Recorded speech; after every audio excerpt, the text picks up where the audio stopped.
माझं नाव अमृता राजेश शिंदे. तर मी 5 months pregnant असताना JSC जॉईन केलं होतं. मग गर्भसंस्कार तर करायचेच होते, पण कोणते करायचे हे माहीत नव्हतं. मग सरांचा एक वेबिनार पाहिला, तर त्यामध्ये सरांनी सांगितलं होतं की बाळाला जन्म तुम्ही बाय चान्स देताय का बाय चॉईस देताय, ते तुमची मर्जी आहे. मग सरांच्या ह्या एका वाक्यावरच मी at the time webinar start असतानाच पैसे वगैरे भरून टाकले आणि जॉईन केलं. त्याच्यानंतर मग खूप छान चाललं रुटीन, कारण पहिले 4 महिने तर मी फक्त झोपून काढले होते, कारण काहीच करत नव्हते, एवढा आळस यायचा. पण नंतर 5व्या महिन्यात जेव्हा जॉईन केलं तेव्हा भरपूर ॲक्टिव्हिटीज असल्यामुळं आणि बाळाच्या ब्रेन डेव्हलपमेंटसाठी आणि सर जे जे सांगायचं ते सगळं पटायला लागलं. म्हणजे तुम्ही जे करताय ते बाळाच्या फ्युचरसाठी करताय, तर तुम्हाला स्वतःला ॲक्टिव्ह राहावं पाहिजे म्हणून ब्रेन डेव्हलपमेंट ॲक्टिव्हिटीज केल्या, सगळं केलं, जे जे पेंटिंग वगैरे आहे ते सगळं केलं. त्याच्यानंतर 6व्या महिन्यात जो ॲनोमनी स्कॅन झाला प्रेग्नंट असताना, त्याच्यामध्ये असं दिसून आलं की बाळाचं गॉल ब्लॅडर नाही आहे. ते प्रत्येक स्कॅन 6वा झाला, 7वा झाला, 8वा झाला, 9वा झाला, एकाही स्कॅनमध्ये दिसलं नाही. मग त्याच्यानंतर 6वा झाल्याच मी सरांना कॉल केला, पर्सनल कॉल, की सर असं असं झालंय की आणि गॉल ब्लॅडर दिसत नाही आहे बाळाचं, तर काय करूया. मग ॲफर्मेशन्स तर होत्याच कंटिन्यू चालू, पण मी सरांकडून पर्सनल ट्रान्स घेतला आणि तो पर्सनल ट्रान्स मी कंटिन्यू 9 मंथ्स ऐकत राहिली. सरांनी माझ्यासाठी सेपरेट दिला होता. 9 मंथ्स नंतर डिलिव्हरी झाली. डिलिव्हरी झाल्यावर एक बाळाचा स्कॅन असतो, छोट्या बाळांचा. सोनोग्राफी केली पहिली जन्मल्यावर, पण त्यातही दिसलं नाही. आणि हायडा स्कॅन म्हणून असतो, तो केला 7 डेजचा बेबी असताना, तर त्याच्यामध्ये मग दिसून आलं की बाळाला गॉल ब्लॅडर आहे. तर ह्या सगळ्या माझ्या प्रवासात मला कुठेही निगेटिव्ह वाटलं नाही किंवा अशी निराशा आली नाही, कारण सरांचा जो पर्सनल ट्रान्स होता आणि सरांचा एवढा मोठा JSCचा सपोर्ट होता, त्यामुळे मला वाटलं की आपल्या बाळात काही नाही, असं होणारच नाही. आणि त्यामुळे त्याच्यानंतर बाळात पण बऱ्याच ॲक्टिव्हिटीज दिसून आल्या, की बाळ लहान असताना 7 महिन्याचा असताना त्याने योगा ट्राय केला. 8 महिन्याचा असताना तो इंडिपेंडेंटली स्वतःच जिना चढून आला. आणि 4थ्या महिन्यात असताना सर त्राटक सांगत होते. त्राटक एक ॲक्टिव्हिटी असते, तो मी प्रेग्नन्सीत करत होते. हा 4थ्या महिन्याचा होता आणि मी दिवा लावताना याला घेऊन बसले होते मांडीवर, तर तो कंटिन्यू तो दिवा पाहू लागला. म्हणजे तेव्हा पोटात केलेली ॲक्टिव्हिटी त्याला जन्मताच ती प्राप्त झाली होती आणि तो तेव्हा करत होता. अशा बऱ्याच गोष्टी केल्या आणि ते नंतर एक्स्ट्रा ऑर्डिनरी ग्रास्पिंग आहे लक्षात आलं, म्हणून आम्ही म्हटलं ट्राय तर करूया वर्ल्ड रेकॉर्डसाठी. म्हणून मग याचे व्हिडिओज वगैरे Kalam's world book of world record म्हणून चेन्नईत आहे इंडियन, आणि UKची एक आहे world wide book of world record, तिथे रजिस्टर केलं दोन्हीकडे. आणि दोन्हीकडेही त्याचे at the age of 1.5 year त्याचे वर्ल्ड रेकॉर्ड्स झालेले आहेत. एक आहे तो एक्स्ट्रा ऑर्डिनरी ग्रास्पिंग कॅपॅसिटी पॉवरमध्ये झाला आहे, आणि दुसरा आहे की 300 आयटम्स त्यांना 40 मिनिटात आयडेंटिफाय केलं, असं झालेले आहे.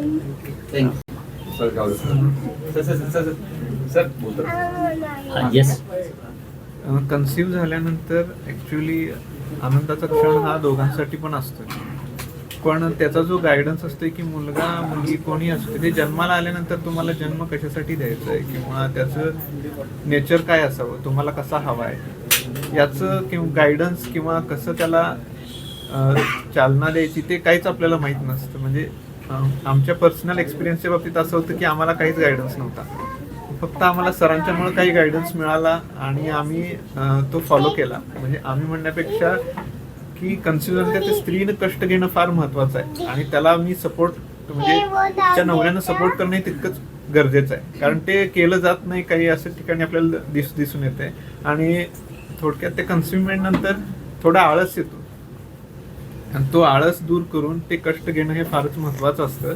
ते तिनं करून दाखवलं, म्हणून आज आम्हाला गर्व आहे की असा एक चांगला मुलगा आम्हाला रत्नासारखा मिळाला आहे. तो पण सरांचं गायडन्स मिळवलेलं, सरांना मी थँक्यू म्हणतो त्यासाठी. सरांच्या प्रत्येक ह्याला म्हणजे जी जी बाळं येतात ती भारतरत्नच होणार सरांच्या ह्याला, हे वाक्य आहे. आणि त्यामुळे आम्ही तसं आता घडवतोय, पण नक्कीच आशा आहे की JSCचे जे जे बेबी असतील ते नक्कीच भारतरत्न होतील एक दिवस.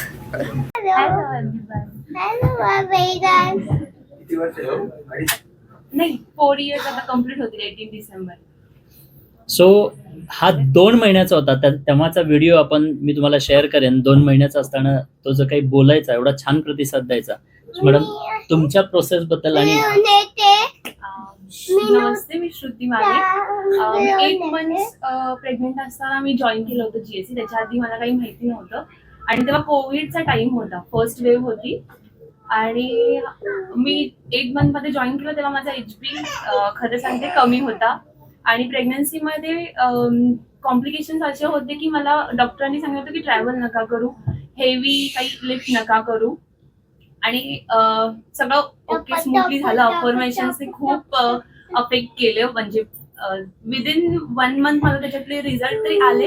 आणि समर्जित मध्ये प्रेग्नन्सीच्या वेळेस मी अफर्मेशन्स मध्ये नॉर्मल डिलिव्हरी अँड ऑल, सगळं हेल्दी बेबी.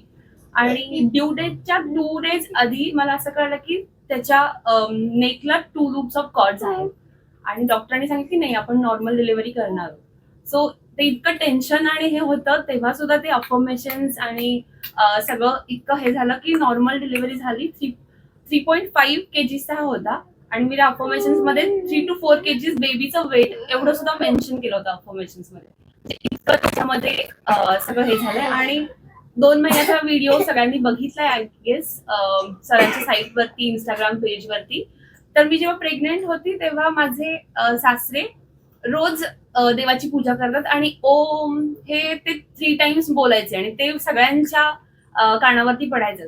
2 months मध्येच हे अगदी क्लिअर हे ना ओम असं म्हणायला होतात की म्हणजे ते आमच्यासाठी सुद्धा खूप शॉकिंग होतं. सो खरंच खूप, म्हणजे असं नाही की फर्स्ट स्टार्टिंग पासूनच जॉईन केल्यानंतर रिझल्ट मिळतात.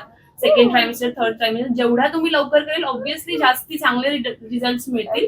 पण मी खूप थँकफुल आहे की बाबा 8 month मध्ये का होईना मला कळालं आणि मी GSC जॉईन केलं. So thank you so much GSC. जसं मी सांगितलेलं की अनेक डॉक्टर महिला, अनेक कपल्स, इव्हन गायनेकोलॉजिस्ट GSC सोबत जोडले गेलेले आहेत. तर आता मॅडम सर दोघेही डॉक्टर आहेत. So overall medical point of view जे काही प्रोसेस आता मी चालू केलेलं आहे त्याच्याबद्दल आपण सरांकडून जाणून घेऊ. सगळेच नमस्कार, मी डॉक्टर राजेंद्र फिसके आहे. मी जॉईंट स्पेशलिस्ट आहे आणि आज मी मुद्दाम माझे सर्जरी वगैरे पोस्टपोन करून सरांची भेटायला इथे आलो आहे. मी तुम्हाला बाकी प्रोसेस बद्दल जास्त बोलणार नाही, पण सरांनी जे आम्हाला एक पॉझिटिव्ह ॲटमॉस्फिअर करून दिलं, 2 गोष्टी मला आवडल्या GSCच्या. एक तर पॉझिटिव्ह ॲटमॉस्फिअर आणि discipline. He is very strict in all his activities आणि जे काही त्यांचं शेड्यूल होतं. माझी वाईफ रोज सकाळी 3 ते 4च्या दरम्यान उठून तिच्या अफर्मेशन तिने पहिल्यापासून जॉईन केलं. 9 महिने तिने फॉलो केलं. बिईंग अ सर्जन माझं शेड्यूल खूप विचित्र असतं, नॉर्मल नाही आहे ते. तर मी कधी 3ला उठून सकाळी सर्जरीला जातो आहे, कधी मी रात्री 2ला वापस येतो आहे. तर मला हे जाणवायचं की तरी या सगळ्या याच्यात ती एकटी सकाळी 3 ते 4च्या दरम्यान रोज उठून ते लिहिते आहे. ज्या काही ॲक्टिव्हिटीज होत आहे त्या सगळ्या फॉलो करते आहे. आणि जेव्हा जेव्हा मी घरी यायचो, पूर्ण 9 महिने आमचं डिस्कशन हेच राहायचं की आज GSCच्या ग्रुपमध्ये हे झालं, आज ॲक्टिव्हिटीमध्ये ते झालं. सो ओव्हरऑल 9 महिने पूर्ण पॉझिटिव्ह ॲटमॉस्फिअर होतं. मी मुद्दाम हे सांगायला आलो आहे, त्यातल्या त्यात कॉन्फरन्स असल्यामुळे, की माझी मनापासून इच्छा आहे की मी सरांना इथे धन्यवाद द्यायला आलो आहे. आणि माझी मनापासून इच्छा आहे की ते जास्तीत जास्त भारतीयांपर्यंत पोहोचावेत, जेणेकरून फक्त त्या कुटुंबाला चांगलं संतान मिळेल. फक्त ते त्यांचं एम नाही आहे, जेणेकरून आपल्या भारताला खरंच परत एकदा शिवाजी महाराज मिळतील, परत भगतसिंग मिळतील आणि आपल्या देशाचं परत आणखी चांगलं होईल. थँक्यू. नमस्कार, मी डॉक्टर आरती फिसके. मी GSC माझ्या 4th month ऑफ प्रेग्नन्सीमध्ये जॉईन केलं होतं. तर मी खूप अँक्शियस होते जेव्हा मी फाइंड आउट केलं की मी प्रेग्नंट आहे. ही माझी फर्स्ट प्रेग्नन्सी होती. तर मी स्वतः डॉक्टर आहे. मी बरेच व्हिडिओज पाहिले होते, बट सरांचं जे वेबिनार मी बघितलं ते खूपच अपीलिंग होतं आम्हा दोघांसाठी पण. तर आम्ही एकही म्हणजे क्षण विचार न करता आम्ही लगेचच रजिस्ट्रेशन केलं. आणि GSCचं असं आहे की they are full of positivity. तर माझे इनिशियल जे स्कॅन्स होते त्यामध्ये काही मायनर कॉम्प्लिकेशन्स होते. तर internet is open to everybody. तर मी सर्च केलं तर it is full of negativity. मी गुगलवरती सर्च केलं तर internet will first give you the worst possibility. मी काही गायनॅकशी कन्सल्ट केले, माझे फ्रेंड्स. तर सगळेजणं पहिले worst possible case, to be on safer side worst सांगतात. पण जे GSCमध्ये मी जेव्हा माझ्या क्वेरीज टाकल्या ते all over so positive. Specially Sayali ma'am, त्यांनी मला सांगितलं की be positive, right affirmations, believe in your self. तर आय थिंक मी ते सगळं निगेटिव्हिटी दूर करून स्वतःवर विश्वास ठेवला. आणि अफर्मेशन, लॉ ऑफ अट्रॅक्शनबद्दल मी ऐकलं होतं, पण I was not really convinced, but because of GSC मला कळालं की मी स्वतः एक्सपिरियन्स केलं. By the end of pregnancy माझ्या ह्या complications they were almost negligible, आणि मला एक वेगळाच कॉन्फिडन्स आला. आणि जसं की सरांनी सांगितलं, आय वॉज ऑलमोस्ट अलोन. तर GSC was my only companion in this my journey of pregnancy. आणि आय थिंक प्रेग्नन्सीमध्ये एका स्त्रीला इमोशनल मेंटल सपोर्टची खूप गरज असते. आणि आता आपण जे वर्किंग मदर्स आहेत, तर I was working almost 8.5 months I was working. तर त्यावेळी GSC was my companion, my friend. म्हणजे कधीही रात्री 12 वाजता जरी क्वेरी आली तरी GSCची टीम अवेलेबल आहे. तर मी अर्ज करेन सगळ्या ज्या no matter what profession, I think joining GSC is must. कारण it is full of positivity, it is full of support which you need in your journey of pregnancy. And I'm immensely thankful and grateful to Vishnu sir for bringing this positivity and this charm in our life. Thank you so much. सगळी team खूप supportive आहे आणि तुम्हाला negativity तुमच्या आसपास जरी आली तरी तिला कसं टॅकल करायचं ही ट्रिक आपण इथे शिकतो. ॲफर्मेशन लाईक मॅजिक वर्क करते. त्याचा रिझल्ट असा मिळाला की माझी बेटी जेव्हा 4 महिने 19 दिवसाची होती तेव्हा इंटरनॅशनल बुक ऑफ रेकॉर्ड्समध्ये तिचं वर्ल्ड रेकॉर्ड रजिस्टर झालं.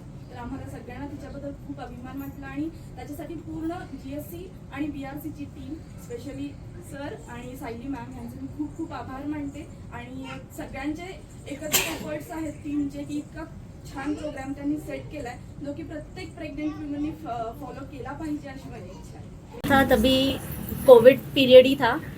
एक्चुअली मैंने प्री प्रेगनेंसी में ज्वाइन किया था. I was just in planning phase end हमेशा से करना था गर्भ संस्कार, तो वीडियोस वगैरह देखते थे कि क्या कैसे करना है, बट इट वाज नॉट प्रैक्टिकल. तो हमने ये सर का जब वेबिनार देखा तो हमने इमिजिएटली ज्वाइन किया उसको. एंड सर का जो वेलकम कॉल होता है, अभी आपने इतने लोगों से सुना नेगेटिविटी नहीं आती है, तो मैं सिर्फ एक ही चीज़ बोलूँगी कि वेलकम कॉल में ही सर बता देते कि नेगेटिविटी से दूर रहना है. No negative news, no negative channels, कुछ भी नेगेटिव से दूर रहना है हमेशा. और सेकेंडली उन्होंने जो बताया कि हम दोनों से एक्टिविटी कराई उन्होंने कि पहले तो तुम लोग बच्चा चाहिए पर क्यों चाहिए, उसका पर्पस होना चाहिए. बच्चा तो हर कोई पैदा करता है, बट हमारा बच्चा स्पेशल क्यों होना चाहिए, वो उन्होंने बताया. तो वो एक हिट कर गया कि नहीं हमको भी करना है. और वो एक्टिविटी करके हमारे में भी बॉन्डिंग बढ़ा. सो और बाकी प्रेगनेंसी में अगर कुछ भी डाउट्स होते हैं तो ग्रुप होता है, व्हाट्सएप ग्रुप होता है, प्लानिंग फेज का ग्रुप, या फिर first trimester, second trimester, third trimester. मुझे फर्स्ट जब प्लानिंग का अभी तक याद है कि जैसे ही मैंने ग्रुप में डाला कि I have conceive and we were planning from a year, तो इतने लोग खुश हो गए. मतलब जैसे कि हम हमेशा सर बोलते हैं कि GSC इज़ अ फैमिली. तो एक लेडी ने मुझे कॉल किया, उसने मुझे पूछा कि even I am planning from 1 year, आपने क्या क्या किया मुझे बताओ. तो मैंने उससे बात की और हम लोग देखा भी नहीं एक दूसरे को, कभी कुछ बात नहीं, नाम भी नहीं जानते, but we connected so nicely. 1 घंटा हम लोग एक दूसरे से बात कर रहे थे जैसे कि वो मेरी पुरानी फ्रेंड है. और उसके बाद हम लोग प्लानिंग फेज में पूरे ग्रुप में सब लोग ने इतने कॉन्ग्रेचुलेशंस डाले. हम सबको मैंने ग्रुप में भी बड़ा मैसेज डाला कि तुम लोग भी क्या क्या कर सकते हो. एंड देन सर का जो पूरा एक्टिविटी का रहता है, ट्रांस करना, आई एक्सरसाइज करना, त्राटक करना, वो सब इतना बेनिफिशियल हुआ. एंड रिजल्ट मेरे सामने था कि ये जब बॉर्न हुई आई एक्सरसाइजेस कंटिन्यूसली इधर से उधर करती थी. एंड देन ऑब्जर्वेशन, उसका ऑब्जर्वेशन इतना अच्छा है कि सब कुछ देखना है उसको, मम्मा क्या कर रही है, पापा क्या कर रही है, और वापस वो रिपीट करना है, सेम टू सेम डिट्टो करेगी. फिर वो पेन का हमेशा ऐसे करती थी. I am a teacher, so pen मैंने बहुत यूज़ किया है और वर्किंग वुमेन थी मैं, तो हमेशा ऐसे ऐसे करती रहती थी. लेग मूवमेंट, जैसे कि लेग में ऐसे एक्सरसाइज करती थी मैं हमेशा प्रेगनेंसी में, लाइक विथ माई फुट. मैं अभी हाथ से दिखा रही हूँ, तो वो हमेशा फुट से ऐसे करती थी. सो दैट वाज लाइक इतना अमेजिंग था ना वो सब देखना. और शांत है हमेशा, कोई भी कभी भी कहीं पे भी जाओ शांत रहती है, हमेशा अंडरस्टैंडिंग है. उसको ज़्यादा मुझे बताने नहीं पड़ता है, एक लाइन में वो समझ जाती कि हाँ ऐसा ऐसा है. और मैं ये बताना चाहती हूँ सबको कि मुझे ये टी-शर्ट भी मिला था GSC की तरफ से. This is designer of my baby. So I had one in pregnancy itself. फिर ये सर का बुक है, उसमें भी मेरा आर्टिकल सर ने डाला है, तो बहुत प्राउड मोमेंट होता है. Thank you. नमस्कार, माझं नाव प्रणिता आणि ही माझी बेबी आहे. आत्ता ती 2 इयर्स कंप्लीट होईल. बट आय एम आता हे सगळ्यांनी BRC GSC बद्दल ऑलरेडी इन्फॉर्मेशन तर दिलीच आहे सगळ्यांनी की हाऊ इट इज बेनिफिशियल. मला एक म्हणजे माझा एक्सपिरियन्स फक्त शॉर्टमध्ये मी सांगते. सो मी 4th मंथमध्ये जॉईन केलं होतं आणि त्यावेळेस मला स्वतःला असा डाऊट होता की ह्या सगळ्या ॲक्टिव्हिटीज करून खरंच त्याचे रिझल्ट्स आपल्याला मिळणार आहेत का. बट मला एक प्राऊडली सांगावं असं वाटेल की मी जे अफर्मेशन्स लिहिले होते आणि सरांच्या ॲक्टिव्हिटीज आहेत, अफर्मेशन्स त्राटक ट्रान्स असतात आणि सरांचे सेशन्स पण असायचे जे ऐकून कम्प्लिटली ते जे आपलं मी वर्किंग आहे, सो जे मी काम करायची त्याच्यामुळे खूप निगेटिव्ह थॉट्स यायचे. सो ते पूर्ण ब्रशअप होऊन जायचे. आणि अफर्मेशन्स ही अशी गोष्ट आहे की मी ते अजूनही फॉलो करते डेली बेसिसवरती. आणि माझं जे लाईफबद्दल अफर्मेशन्स लिहिते, not only for my baby, but मी जे काही अफर्मेशन्स लिहिते ते सगळं खरं झालं आहे आत्तापर्यंत. सो हे मी सांगताना पण माझ्या अंगावर खाटा येतं लिटरली, कारण मी माझ्या बेबीबद्दल जे डिस्क्राईब केलं होतं एक्झॅक्टली तेच आहे. म्हणजे ती त्याचा रिझल्टच आहे. इवन आम्ही कुठेही बाहेर गेलो, इवन हॉटेलमध्ये वगैरे पण, तर आम्हाला लोक येऊन विचारतात की ही 1.5 वर्षातच A to Z सगळं बोलायला लागली विथ ग्रामर. म्हणजे मराठी ग्रामर ती प्रॉपर यूज करून सगळं बोलते, सगळं ॲड्रेस करते. सो हे मी नाही पाहिले अजून तरी माझ्या एक्सपिरियन्समध्ये की 1-1.5-2 वर्षांचं बेबी एवढं शुद्ध बोलू शकतं, एवढे सगळे ॲक्टिव्हिटीज करू शकतं. रायटिंग वगैरे तिला सगळं प्रॉपर माहिती आहे. सर्कल काय आहे, डॉट काय आहे, स्ट्रेट लाईन्स सगळं माहिती. So even she is in day care, तर ती 2 तास जर जेव्हा डे केअरमध्ये असते तेव्हा तिचे जे टीचर्स आहेत, केअरटेकर्स आहेत, त्यांची आम्हाला येऊन असं हे असतं म्हणजे सांगणं असतं की मॅम तुम्ही काय केलं होतं की ही अशी बेबी तुम्हाला मिळाली आहे. म्हणजे जी शांत पण सांगितल्यानंतर गोष्टी पण ऐकते, अंडरस्टँडिंग पण आहे आणि ॲक्टिव्ह पण आहे. So I am very thankful. म्हणजे एक ब्लेसिंग आहे GSC आणि त्याचंच पुढचं एक्सटेन्शन म्हणू शकतो आपण BRC. तर BRC मधून पण खूप जास्त गोष्टी मिळाल्या ज्यामुळे आम्ही क्रिएटिव्ह झालोय moms. After being mom creativity आयुष्यातली खूप संपून जाते असं सगळ्या मॉम्स रिलेट करतील. बट मी एक सांगू इच्छिते की मी आधी क्राफ्ट आणि आर्टमध्ये खूप होती आणि बेबीमुळे आता नाही शक्य होत. बट मी ती सगळी क्राफ्ट आणि क्रिएटिव्हिटी माझी पूर्ण रेसिपीजमध्ये टाकते आणि मी एव्हरीडे काहीतरी 3 ते 4 रेसिपीज नवीन शोधून काढण्याचा स्वतः प्रयत्न करते. So I am very thankful to Vishnu sir and our team. नमस्कार. आज आपण गर्भसंस्कार या विषयाबद्दल जाणून घेणार आहोत. मी डॉक्टर विष्णू गेली 4.5 वर्ष गर्भसंस्कारांवरती काम करतोय आणि गेली 25 वर्ष हिप्नॉसिस आणि सबकॉन्शियस माइंड या विषयांना अभ्यासतोय. तर गेल्या अनेक वर्षात बाळांच्या समस्यांना घेऊन त्रस्त असणारे पालक मला भेटले आणि या पालकांना भेटत असताना असं लक्षात आलं की बाळाला जन्माला घालत असताना प्रत्येक पालक एक्साइटेड आहे, पण बाळ जन्माला आल्यानंतर त्याच बाळाला घेऊन जर काही इश्यू असतील, काही वेळेला गतिमंद, मतिमंद, स्लो लर्नर किंवा ADHD, ऑटिझम अशा प्रकारचे काही इश्यूज बघायला मिळतात, बिहेवियरल बरेचसे इश्यूज बघायला मिळतात, तेव्हा आज एक्साइटेड असणारा हाच पालक त्यावेळेला मात्र फ्रस्ट्रेटेड जाणवतो. आणि जेव्हा अशा पालकांशी आम्ही संवाद साधला त्यावेळेला एक गोष्ट लक्षात आली की आई नेहमी त्यावेळेला सांगायची की कदाचित 9 महिन्यांच्या प्रेग्नन्सीमध्ये काहीतरी इश्यूज होते, प्रॉब्लेम्स होते, म्हणून की काय आज आमच्या बाळामध्ये असे इश्यूज बघायला मिळतात.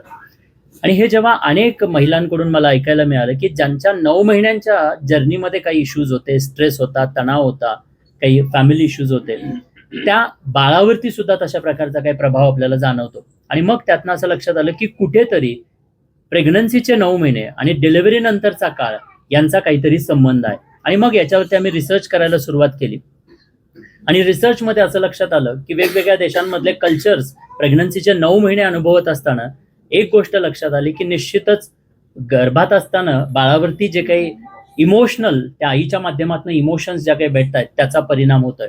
डॉक्टर स्टीफन रीप यांचा इस्रायलबद्दलचा एक रिसर्च आहे आणि त्या रिसर्चमध्ये ते सांगतात की आज इस्रायल अवघ्या 1,40,00,000 लोकसंख्या असणारा हा देश, पण आज अगदी जगात भारी आहे म्हटलं, जगावर भारी आहे म्हटलं तरी हरकत नाही. त्याचं कारण काय? डॉक्टर स्टीफन रिप सांगतात की तिथे जन्माला येत असतानाच प्रत्येक बाळ जन्मजात हुशार, बुद्धिमान, तेजस्वी, ओजस्वी बनून येत आहे. कारण का तर तिथली प्रत्येक आई, प्रत्येक गर्भवती महिला 9 महिन्यांसाठी प्रीनेटल डेव्हलपमेंटचा प्रोटोकॉल फॉलो करते. आता प्रीनेटल डेव्हलपमेंटचा प्रोटोकॉल म्हणजे काय? तर आपल्या भाषेत सांगायचं झालं तर ती गर्भसंस्कार करते आणि म्हणून अवघा 1,40,00,000 असणारा 1,40,00,000 लोकसंख्या असणारा हा देश आज जगावरती राज्य करतोय. पण तिथे आपण जर आपल्या भारताशी कम्पेअर केलं तर ज्या देशात हजारो वर्षांपासून या गर्भसंस्कारांच्या विधीबद्दल सांगितलं गेलं, इतिहासातले अनेक उदाहरण आपण पाहतो, पण आपल्या भारतात मात्र आज याच गर्भसंस्कारांच्या विधीला घेऊन आपल्यातली आजची स्त्री जी आहे ती अनभिज्ञ आहे. तिला याचं जाणीव नाहीये. तो मौल्यवान असा 9 महिन्यांचा जो काळ आहे तो कुठेतरी ती मिस करते आणि म्हणून या गर्भसंस्कारांवरती काम करण्याचा निर्णय घेतला. जर आज आपण भारताची लोकसंख्या पाहिली तर आपण जवळजवळ 150 करोडांवरती पोहोचलोय. म्हणजे आबादी वाढते पण देश आबाद होत नाहीये. जेव्हा एखादा ऑलिम्पिक पदक आपण बघतो, कॉम्पिटिशन्स होतात, त्यावेळेला आपल्या लक्षात येतं की आज आपण कुठे आहोत. याचा अर्थ काय? क्वांटिटी वाढते पण क्वालिटीचं काय? बाय बर्थ आपण शारीरिक डेव्हलपमेंटसाठी प्रत्येक गर्भवती स्त्री काम करते. आता शारीरिक डेव्हलपमेंट म्हणजे काय? जसं की आपण प्रेग्नन्सीची गुड न्यूज मिळाल्यानंतर डाएट, आहारामध्ये आपण चेंज करतो. त्याचबरोबर वॉकिंग, एक्सरसाइज या गोष्टी करायला लागतो. डॉक्टरांच्या सल्ल्यानुसार आपण सप्लिमेंट्स घेतो, मेडिसिन्स घेतो. इतकंच काय तर बाळाची जी काही वीकली ग्रोथ आहे, शारीरिक ग्रोथ मॉनिटर करण्यासाठी आपण सोनोग्राफी करतो, स्कॅनिंग करतो. म्हणजे बाळाच्या फिजिकल डेव्हलपमेंटला घेऊन आपल्यातली प्रत्येक गर्भवती महिला ऍक्टिव्ह आहे किंवा ती काही ना काहीतरी करते. मग प्रश्न हा येतो की बाळ काही फक्त शरीरानं जन्माला येते का? तर नाहीये. बाळ शरीरासोबत अंतर्गत व्यक्तिमत्व घेऊन येत आहे. तो बाय बर्थ मेंटल, इमोशनल आणि इंटलेक्च्युअल डेव्हलपमेंट जी आहे ती देखील त्या गर्भातूनच घेऊन येत आहे. मग त्या मेंटल, इमोशनल आणि इंटलेक्च्युअल डेव्हलपमेंट बद्दलचं काय? अंतर्गत व्यक्तिमत्व जे बाळाचं आज बाय बर्थ बनतंय त्याच्याबद्दलचं काय? आणि म्हणून या गोष्टींसाठी सुद्धा काम केलं गेलं पाहिजे. कारण mind and body is a one system. मन आणि शरीर हे काही एक सिस्टीम आहे आणि या दोघांच्या डेव्हलपमेंटसाठी काम केलं गेलं पाहिजे, जे की काम आज केलं जात नाहीये. आणि म्हणून मी या गर्भसंस्कार या विषयावरती रिसर्च करायला सुरुवात केली आणि आज आमचा रिसर्च पेपर पब्लिश आहे. याच्यावरती सांगायलाच अभिमान वाटतो की ही जी काही 4.5 वर्षापूर्वी केलेली सुरुवात होती याला जगभरातून उत्कृष्ट प्रतिसाद मिळतोय. 18 पेक्षा अधिक देशातील 2.5 लाखांपेक्षा अधिक कपल्सनी ही कार्यशाळा अनुभवली. ही प्रोसेस गर्भामध्येच बाळाला आणि आईला सक्षम बनवण्याची जी काही प्रोसेस आहे ती प्रोसेस अनेक कपल्सनी अनुभवली आणि त्याचं रिझल्ट जर आज बघाल तर जवळजवळ 4 महिने एज ते 1.5 वर्षाच्या एज ग्रुपमध्ये 25 पेक्षा अधिक बाळांनी वर्ल्ड रेकॉर्ड नोंदवलेले आहेत. इतकंच काय तर अगदी 2 महिने, 2.5 महिने, 3 महिने या एज ग्रुपमध्ये असणारी बाळं बोलताना आपल्याला आढळतात. तसे अनेक व्हिडिओज किंवा तशा पालकांच्या प्रतिक्रिया आपल्याला बघायला मिळतात. इतकंच काय तर जवळजवळ 2,000पेक्षा अधिक डॉक्टर महिला, 300 पेक्षा अधिक स्वतः गायनेकॉलॉजिस्ट ही प्रोसेस फॉलो करतायत. आणि या प्रोसेसच्या माध्यमातून गर्भात वाढत असणाऱ्या त्या बाळाला फक्त शारीरिकच क्षमता नाही, शरीरानंच चांगलं नाही तर मानसिकदृष्ट्या अंतर्गत व्यक्तिमत्व घडवण्यासाठी सुद्धा आजची ही स्त्री काम करते. आणि जेव्हा स्त्री 9 महिन्यांच्या या कालावधीमध्ये कणखर आणि खंबीर असेल तेव्हा निश्चितच जन्माला येणारी ही पिढी कणखर आणि खंबीर बनलेली असणार आहे. आणि म्हणून पहिल्यांदा आई ग्रेट बनली पाहिजे. प्रेग्नंट महिलेला 9 महिन्यांच्या काळामध्ये happy, active, creative, energetic, peaceful, stable, positive आणि कन्सिस्टंट राहिलंच पाहिजे. बरेचदा गर्भसंस्कार हा विषय आपल्या समोर येतो त्यावेळेला कॉमन जनतेला असं वाटतं की गर्भसंस्कार म्हणजे काहीतरी पूजापाठ, गर्भसंस्कार म्हणजे एखादा धार्मिक विधी. पण गर्भसंस्कार म्हणजे कोणता धार्मिक विधी नाहीये. खऱ्या अर्थानं गर्भसंस्कार म्हणजे काय तर आईचं मानसिकदृष्ट्या त्या प्रेग्नन्सीच्या काळामध्ये कणखर आणि खंबीर असं राहणं आहे. सर्वसाधारण जर बघितलं तर की प्रेग्नन्सीच्या काळामध्ये हार्मोनल इम्बॅलन्सेस होतात आणि या हार्मोनल इम्बॅलन्समुळे मूड स्विंग्स होणं, ताणतणाव येणं, डिप्रेशन, एन्झायटी, स्ट्रेस अशा प्रकारच्या काही गोष्टी घडत असतात. पण हे घडणं कॉमन आहे. बट हे घडत असताना सुद्धा त्या स्त्रीनं स्वतःला कसं मानसिकदृष्ट्या कणखर आणि खंबीर ठेवलं पाहिजे हे या कार्यशाळेच्या माध्यमातून मी आज शिकवतोय आणि अनेक कपल्सना हे शिकवलेलं आहे. त्यामुळे गर्भवती जेव्हा 9 महिन्यांसाठी मानसिकदृष्ट्या कणखर बनलेले असते तेव्हा निश्चितच त्याचा चांगला प्रभाव आणि परिणाम त्या गर्भात वाढत असणाऱ्या बाळावरती होत असतो. आपण म्हणतो ना की एक कुंभार एक कुंभार रॉ मातीच्या गोळ्याला आकार देतो आणि एक माता पोटच्या गोळ्याला आकार देण्याचं काम करते. कारण जोपर्यंत ते बाळ त्या स्त्रीच्या प्लॅसेंटाला अटॅच आहे तोपर्यंत ते कोणतं इंडिपेंडंट पर्सनॅलिटी नाहीये, ते कोणी वेगळं व्यक्तिमत्व नाहीये, तर ते त्या स्त्रीच्या शरीराचा हिस्सा आहे. आणि जोपर्यंत हे बाळ त्या स्त्रीच्या शरीराचा हिस्सा आहे तोपर्यंत त्या स्त्रीच्या भावनांचा, अंतर्गत गोष्टींचा त्या बाळावरती प्रभाव आणि परिणाम होतोय. आणि म्हणून जोपर्यंत ते गर्भात वाढत आहे, त्या स्त्रीच्या प्लॅसेंटाला अटॅच आहे, तोपर्यंत बदल घडवता येणं शक्य आहे. पण एकदा का ती नाळ कापली की आपण फक्त त्या इंडिपेंडंट जन्माला आलेल्या बाळाला सांगू शकतो, बदलू शकत नाही. पण बदल जर करायचा असेल, काही चांगल्या गोष्टी जर का बाय बर्थ द्यायच्या असतील, तर ते मात्र गर्भातच करता येणं शक्य आहे. इतिहासातलं एक उदाहरण आहे, आपल्याला माहिती आहे, भक्त प्रल्हादांची स्टोरी आपल्याला माहिती आहे. खऱ्या अर्थानं भक्त प्रल्हादांचे वडील कोण, तर हिरण्यकश्यप म्हणजे एक राक्षस. राक्षसाचं बीज असताना सुद्धा आई प्रेग्नन्सीच्या या काळामध्ये 9 महिने त्या बाळाला जे काही एन्व्हायरमेंट देते, साधू संतांच्या त्या आश्रमातलं एन्व्हायरमेंट देते, त्याचा प्रभाव आणि परिणाम काय होतो, तर जन्माला आलेलं बाळ भगवान स्वरूप भक्त प्रल्हाद म्हणून गणलं जातं. तर हे परिवर्तन घडवण्याची ताकद जी आहे ती एका स्त्रीकडे आहे. आणि म्हणून या स्त्रीला प्रेग्नन्सीच्या काळामध्ये विशेष महत्व दिलं गेलं पाहिजे. इस्रायल बद्दलचं मी सांगत होतो. इस्रायलमध्ये सर्वसाधारण तिथल्या समाजामध्ये, आता त्या देशामध्ये असं कल्चर आहे की प्रेग्नन्सीची गुड न्यूज मिळाल्यापासून ते डिलिव्हरी पर्यंत त्या स्त्रीला फक्त आनंदित ठेवण्याचं काम केलं जातं. ती पूर्ण वेळ जसं आपण लॉकडाऊन मध्ये क्वारंटीन होतो तसं ती पॉझिटिव्ह एन्व्हायरमेंट मध्ये 9 महिन्यांसाठी क्वारंटीन राहते. आणि प्रत्येकाकडून, फक्त घरातल्यांकडूनच नाही तर समाजातल्या प्रत्येकाकडून त्या स्त्रीला आनंदित ठेवण्याचं कार्य केलं जातं. त्यामुळे मला वाटतं की आपल्या घरात आज आपल्या देशातली परिस्थिती आपण पाहतो की सासू सुनेचे भांडणं असतात किंवा अजून काही परिस्थिती असते आणि त्याचा परिणाम त्या स्त्रीवरती मानसिक खच्चीकरणासाठी होत असतो. पण खऱ्या अर्थानं फक्त ती स्त्री मानसिकदृष्ट्या कमकुवत बनत नाहीये, तर अशा काळामध्ये जर का स्त्री कमकुवत बनत असेल तर येणारा तो वंशाचा दिवा, तो किंवा ती येणारा वंशाचा दिवा आपण म्हणतो, ते बाळ जे आहे ते सुद्धा मानसिकदृष्ट्या त्या बाळाचं सुद्धा मानसिकदृष्ट्या खच्चीकरण होत असतं. आणि म्हणून प्रत्येकाने, घरातले सासू सासरे असोत किंवा नवरा असो किंवा समाजामध्ये सुद्धा या प्रकारचं त्या गर्भवती स्त्रीला विशेष महत्व दिलं गेलं पाहिजे. खऱ्या अर्थानं ज्या आज कॉर्पोरेट्स आहेत, कॉर्पोरेटमध्ये सुद्धा जर का एखादी गर्भवती महिला असेल तर त्या गर्भवती महिलेच्या चेहऱ्यावरती आनंद कसा येईल, ती हॅपी कसं राहील, हे त्या तिथे असणाऱ्या प्रत्येक स्टाफनं आणि प्रत्येक व्यक्तीनं पाहिलं पाहिजे. बसमध्ये जरी एखादी गर्भवती महिला आपल्याला भेटली तर तिथे सुद्धा तिला विशेष दर्जा दिला गेला पाहिजे, तिला तिच्या आनंदासाठी काम केलं गेलं पाहिजे. कारण मी नेहमी म्हणतो, अगर देश को बेहतर बनाना है तो पहले इस देश की हर गर्भवती माँ को बेहतर बनना होगा. और छत्रपति शिवाजी महाराज जी जैसी ग्रेट संतान को पाना है तो पहले माँ जिजाऊ बनना होगा. कारण जोपर्यंत माँ जिजाऊ बनणार नाहीयेत तोपर्यंत शिवबा आपल्याला भेटणार नाहीयेत. त्यामुळे खऱ्या अर्थानं एक आई सक्षम आणि कणखर बनली पाहिजे आणि त्या आईला मानसिकदृष्ट्या, भावनिकदृष्ट्या या प्रेग्नन्सीच्या काळात कणखर आणि खंबीर बनवण्याचं कार्य आज मी आणि माझी संपूर्ण टीम करत आलोय आणि त्याचे अप्रतिम असे रिझल्ट्स आपल्याला बघायला मिळतात. ज्या गर्भवती स्त्रियांनी त्यांच्या या 9 महिन्यांच्या प्रेसेस अशा काळामध्ये ही प्रोसेस फॉलो केली, त्यांची जी बाळं आहेत तीच बाळं आज काहीतरी वेगळं करताना आपल्याला आढळतात. इतर बाळांपेक्षा वेगळेपणा त्यांच्यामध्ये आज जाणवतो. अनेक पिडिट्रिशियन आहेत, ते सांगतात, स्वतः ज्या गर्भवती महिला आहेत, डॉक्टर गर्भवती महिला आहेत, त्या सुद्धा सांगत असतात की पिडिट्रिशियन स्वतः असताना आज त्यांच्या बाळामध्ये जे काही बदल आहेत आणि इतर बाळांमध्ये जे बदल आहेत त्या तो खूप मोठा फरक दिसतो. WHO बाळांसाठीचा माइलस्टोन ग्रोथ चार्ट दिलेला आहे, पण तो माइलस्टोन चार्टच्या पेक्षाही ज्या गर्भवती स्त्रीनं 9 महिन्यांमध्ये आनंदी राहून काही कार्य केलेलं आहे तिची बाळं मात्र अतिशय वेगळी जाणवतात किंवा तो माइलस्टोन खूप आधी पूर्ण करताना जाणवतात. सो आईला खऱ्या अर्थानं हे 9 महिने जे मिळालेले आहेत ते डिझायनर म्हणून मिळालेले आहेत.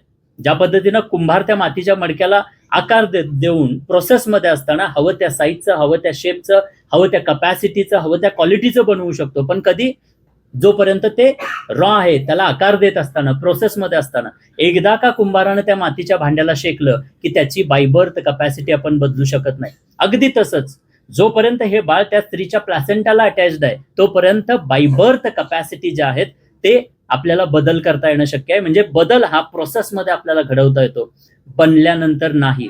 आणि बाळ जे येत आहे ते बाळ म्हणजे फक्त त्या स्त्रीचं किंवा त्या घराण्याचं वंशाचा दिवा नाहीये, तर खऱ्या अर्थानं ते देशाचं भवितव्य आहे. आणि देशाचं भवितव्य उज्ज्वल घडायचं असेल तर गर्भातच हे एज्युकेशन दिलं गेलं पाहिजे. ज्या पद्धतीनं राष्ट्रमाता जिजाऊ माँसाहेबांनी एक पर्पज शोधून त्या पर्पजसाठी 9 महिने प्रयास केला आणि 400 वर्षापूर्वी वयाच्या 16व्या वर्षी हिंदवी स्वराज्याची शपथ घेणारे छत्रपती शिवाजी महाराज यांना जन्म दिला. अगदी तसंच जर का प्रत्येक गर्भवती स्त्री आपल्या 9 महिन्यांच्या या प्रेग्नन्सीच्या काळामध्ये कणखर आणि खंबीर राहणार असेल, मानसिकदृष्ट्या ती करेजियस राहणार असेल, भावनिकदृष्ट्या ती दृढनिश्चयी अशी राहणार असेल, कणखर आणि खंबीर राहणार असेल, तर निश्चितच जन्माला येणारं हे प्रत्येक बाळ जन्मजात कणखर आणि खंबीर बनलेलं असेल. कारण शरीरानं नाही तर अंतर्गत व्यक्तिमत्वानं सुद्धा खऱ्या अर्थाने एक व्यक्तिमत्व घडतं आणि त्या अंतर्गत व्यक्तिमत्व कुठेतरी आज आपल्याकडं इग्नोर्ड आहे असं मला वाटतं. आणि म्हणून प्रेग्नन्सीचा हा 9 महिन्यांचा काळ त्या स्त्रीनं त्या गर्भातल्या बाळाला द्यायला हवा.